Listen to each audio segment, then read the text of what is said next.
Hey everyone, so it's an absolutely beautiful night out here.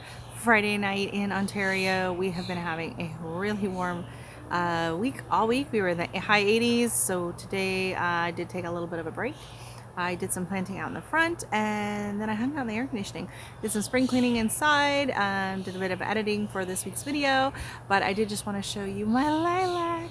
So she's just opening up and she smells amazing. And now this section here, this is all Sweet William. So I started the seeds last spring and it grew big and green, and it did nothing because of course they're biannual, so they don't bloom until the second year. So I'm very excited to see what it's going to do, because that is a huge clump of Sweet Williams. It's going to be amazing. So over here we got quite a bit planted out in the garden actually already.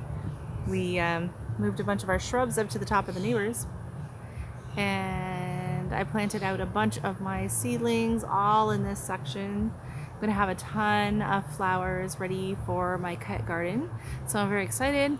I got some drumsticks and some Rebecca, I got some rose mallow, sunflowers, lots of sunflowers we got planted. I did some climbing vines. So yeah, I'm excited. It was a pretty successful week. Got a lot done. Still a long way to go. Lots of planting to do. So anyways, happy Friday night. Talk to you later. Bye.